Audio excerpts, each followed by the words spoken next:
सबभन्दा पहिला यो अन गरिदिनु। अन गरिसकेपछि मानिलिउँ हामीलाई अर गेटको चाहियो। त अर गेटको लागि हेर हाम्रो लागि इनपुटको लागि दुईवटा दिएको छ। 1 को लागि दुईवटा दिएको छ कनेक्सन, 0 को लागि पनि दुईवटा। 0 को मिनिङ लो, 1 को मिनिङ हाई। त हामीलाई अर गेट भेरिफाई गर्नु छ भने त्यो टेबलमा हेर्छौँ भने पहिला यदि दुईटै लो र लो छ भने लो हुन्छ। दुईटैको लो र लो छ भने आउटपुट के हुन्छ?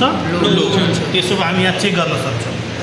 यो हाम्रो इनपुट अर गेटको लागि ए हो, यो पनि लो, अनि अर्को बी पनि के हुनु पर्यो? लो हुनु पर्यो। बी पनि लो हुनु पर्यो। त ए पनि लो, बी पनि लो। अब यसको हामी आउटपुट भेरिफाई गरौँ। यो भयो यसको आउटपुट। अब यहाँ के हुनु पर्यो? गरिदिनुहोस् न। बत्ती जलाउनु पर्यो।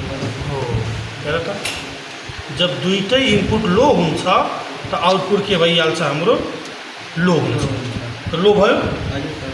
अब हामी मानौँ कुनै पनि इनपुटलाई हाई गरिदियौँ। मानौँ एलाई हामीले के गरिदियौँ? हाई गरिदियौँ। अब बीलाई के गरिदियौँ? बीलाई लोमा गरिदियौँ। ए भयो हाई र बी भयो लो। त्यसो आउटपुट के हुनु पर्यो? हाई हुनु पर्यो। किन 0 र 1 को प्लस भनेको त हाईको मतलब बत्ती बल्नु पर्ने हो। त यसरी हामी पुरै त्यो टेबल के गर्न सक्छौँ? भेरिफाई गर्न सक्छौँ। हुन्छ?